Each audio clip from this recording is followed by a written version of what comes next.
Nascent startups, how to invest your first 100 days and $100 when you have an idea for a tech business. Hi, my name is Mike. I presented this recently at the Quirks event at Dallas, a market research conference.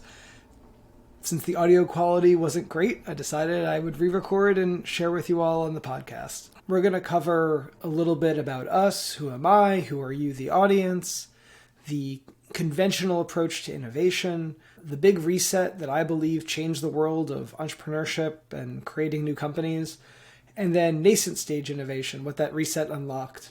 So I like to talk in metaphors. Business in many ways is like flight. You know what good looks like when it's working, but it's hard to understand what the underlying principles are.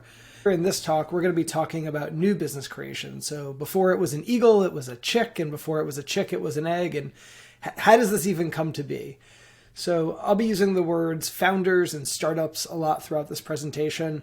Founders could be two folks in a garage. It could be a team in a corporate innovation lab. However you want to look at it, I'm talking about trying to create something from nothing, trying to create a new business out of nothing. I've tried to do that 10 times. I've advised 100 teams trying to do this. My partner on this adventure, Adam, has a similar background, 20 years in nascent stage entrepreneurship and corporate innovation. So who is in the audience today? This talk was originally given at the Quirks Market Research Conference, so I wanted to make sure I knew who was listening. Yeah, there actually were people there that had a startup idea. There were some folks who worked in corporate innovation labs. There was a lot of folks that did market research at large corporations and a bunch of vendors for the large corporates. I want to help them support entrepreneurs and folks in corporate innovation labs. My value prop to folks who work in market research was innovators need your superpowers. They need help, especially with market research. They don't fully understand that. They don't really know it. And so I want to help market researchers frame the problem that these founders, these innovators have, and how market research is part of the solution. So now let's talk about the conventional approach to innovation. In many ways, it reminds me of the movie Dumb and Dumber with Jim Carrey and Lauren Holly, where he says to her, what are the chances of a guy like me getting with a girl like you? Not good, like 1 out of 100. She says, more like 1 out of 1,000,000. He thinks and goes, so you're saying there's a chance. And it's funny because he's dumb. He doesn't get the difference between 1 in 100 and 1 in 1,000,000. What's sad in the context of nascent startups is so many founders ask the question, what are the chances of my startup succeeding? And they have no way to know if they're pursuing a 1 in 100 opportunity or a 1 in 1,000,000 distraction. So my goal with nascent startups is to help founders identify and avoid those 1 in 1,000,000 distractions so that they can focus on the 1 in 100 opportunities. The word startup can mean a lot of things to a lot of people, so I want to just zoom in for a moment and really be specific, because within the world of new business creation, you could be trying to create a business in an established market versus a breakthrough business. So by established market, I'm talking about something like a pizza shop or a laundromat. There's very clear customer demand. Everyone understands what the value proposition of the business is. It's really a divide the pie situation where you'll be pulling business away from competitors. By contrast, and the focus of my work is on breakthrough businesses where we're, growing the pie, increasing the revenue of the entire market, of the economy.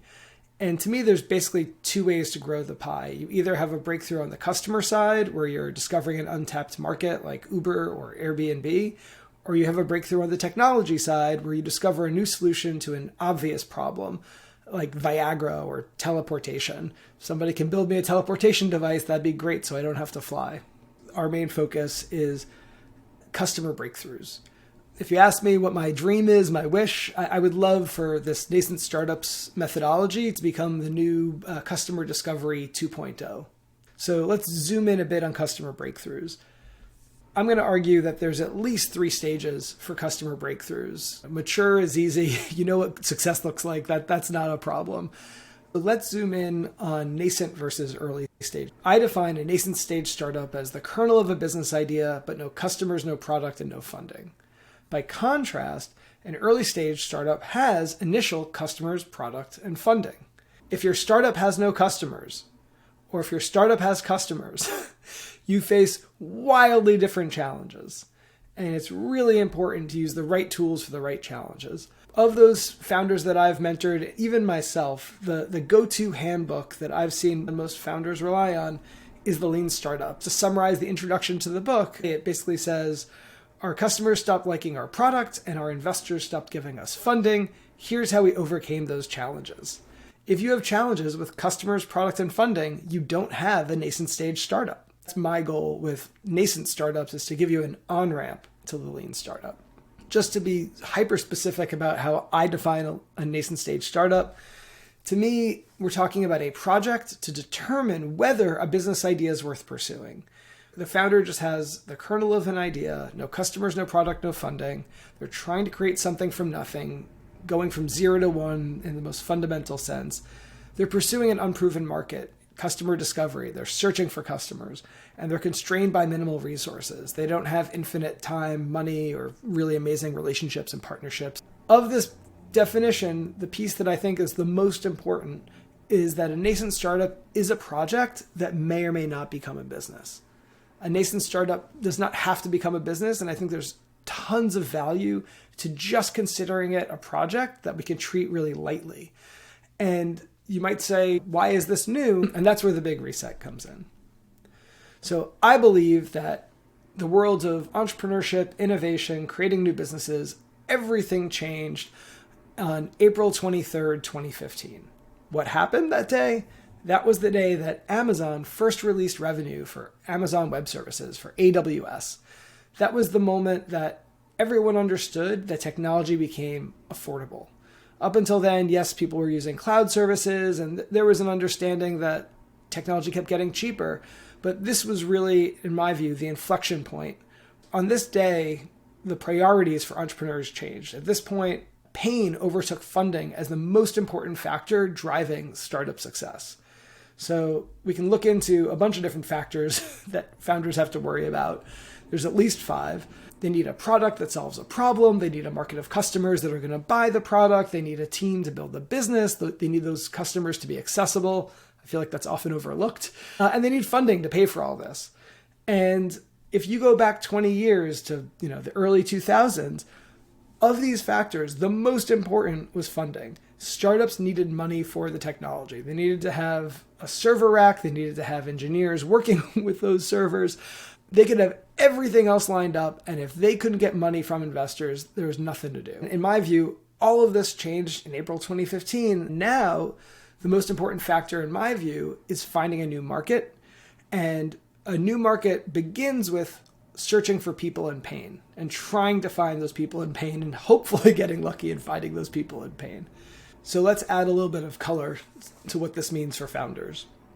Before 2015, founders essentially had to leap into fundraising. They had to treat starting a business like a shotgun wedding, convincing themselves, convincing investors that this idea was for real, everything was going to work. It all came down to the founder telling this great story to investors about how this idea was for sure going to be successful. And it motivated this kind of fake it till you make it culture that left a lot of waste in the founders' lives. Definitely has been my experience. Lots of time, lots of money poured into startups, trying to convince ourselves that this is going to work without really trying to quantify whether this might work and whether we want to pursue this idea. Where I see this most often today is a phenomenon I call wing flapping, where a founder mimics without understanding the underlying principles of a business. They see the eagle in the air and they say, oh, I want to fly like that bird, so I'm going to flap my wings. And nobody can figure out why it's not working. And again, that's part of my goal with nascent startups, is to unpack this wing flapping phenomenon and reveal some of these underlying forces that drive startup success. So the most important thing for founders at this point, going from funding to finding a new market, and with technology becoming so affordable, is that post-2015, founders can now date their startup idea rather than jump into that shotgun wedding. Entrepreneurs and innovators have a better path. So let's get into what that better path is. That's what I'm calling nascent stage innovation. And since I was presenting at a market research conference, I gave a lot of shout out to the market researchers in the room. Nascent startups basically comes down to 2 questions and a 3-part answer. So first question is, you got an idea for a tech startup. Now what? I don't think there's a really good answer to this question today. And this is my mission in life, is to come up with a really good answer to this question. So to answer this question, I actually have a second question, which is, startups can be open-ended and tedious and expensive. So I believe that your best first step is to try to evaluate quickly and cheaply whether you have a 1 in a million distraction or a 1 in 100 opportunity worth pursuing. So how do you do that? 3-part answer. So first is anti-playbook. There's a ton of startup advice out there, most of which does not apply to startups at the nascent stage. I have at least 40 different mistakes, that I would call them, that I've seen founders make at the nascent stage, because yes, that advice can be useful when you're at the early stage or even later, but at the nascent stage, it's not helping you answer that core question of, do I have an opportunity worth pursuing? So anti-playbook, lots of stuff not to do. The thing that you should do is exploration.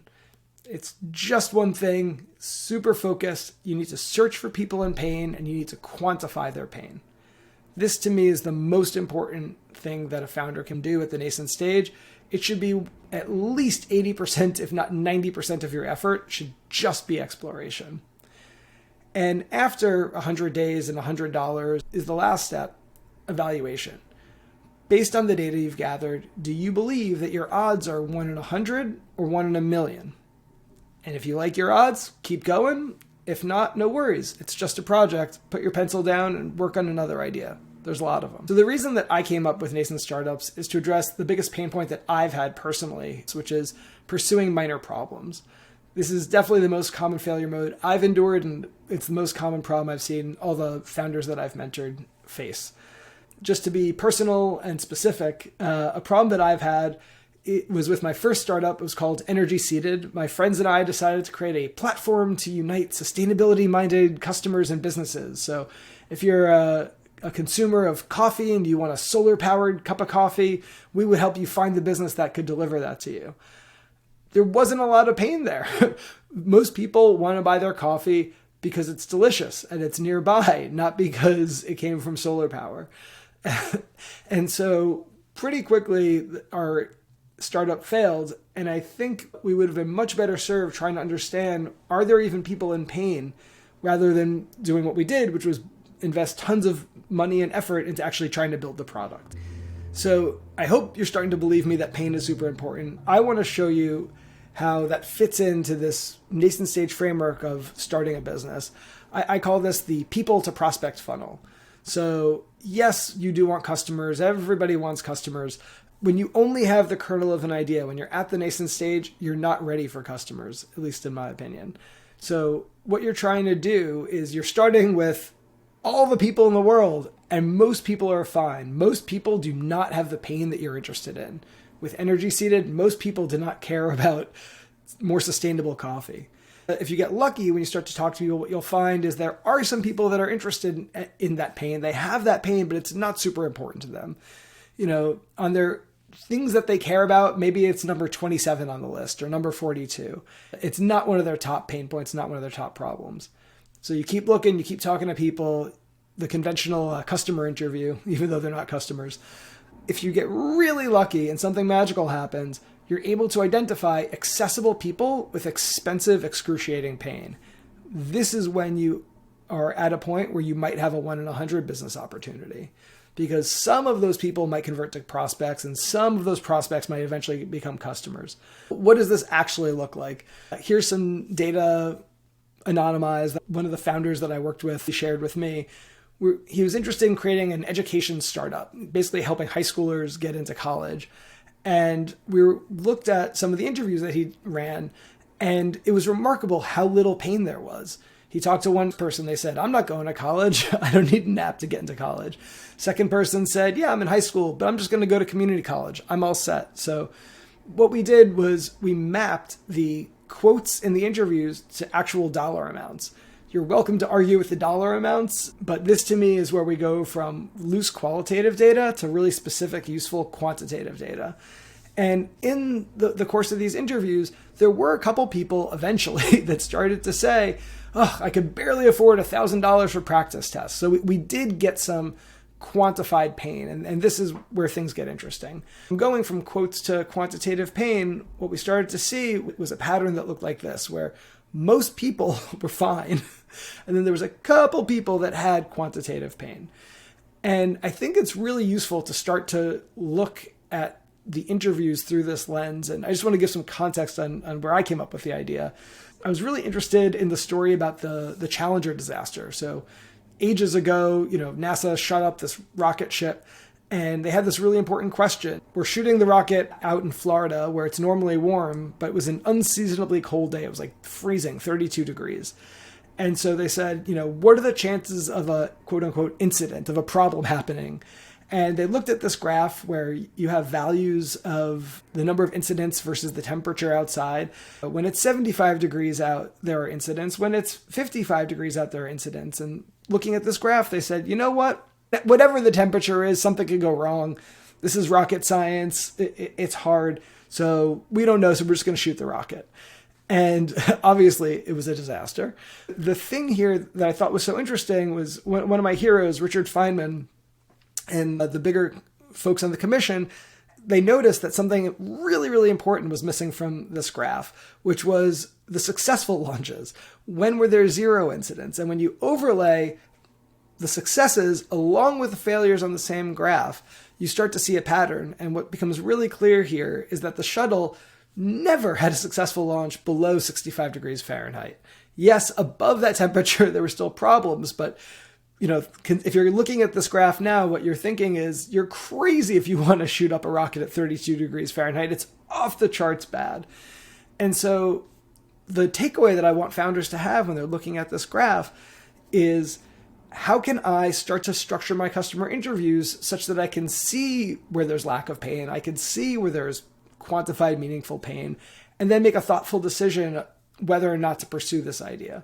So what that might look like, going back to the education startup, is sure, maybe the first 13 people that the founder spoke with had no pain, and then a couple started to have some pain.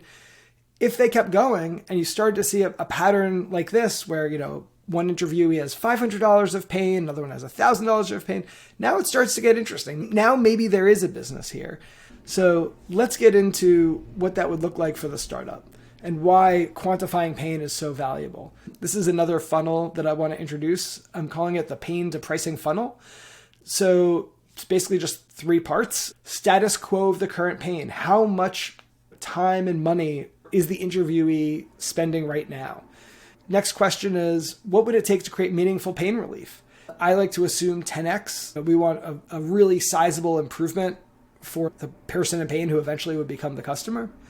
And then once you create that value, how do you split that value? What's the price? How much value creation does the customer eventually walk away with versus the business? So we can apply this to that example with the education startup. There's a number of students that had about $1,000 of current pain. A person who said, I could barely afford that $1,000 to get ready to go into college. That to me is a great example of quantified pain. So what would it take to create a business against that pain? Meaningful pain relief, say it's 10x. So we'd have to reduce the current cost by 10x. So today, if all the money and the time cost $1,000, with this new product, it would only cost $100. So if you value the student's time at $10 an hour, let's say they spent 10 hours on this, that's where that $100 of cost comes from, because they still have to spend time with this product. What we're talking about here is creating value against the current pain, $900 of value creation, because our new whiz-bang app solves the same problem as the status quo, but just does it so much more cheaply. And so from that $900 of value creation, we could start to think about pricing, which is how much value does the customer get to keep versus what are they going to pay our company for our app?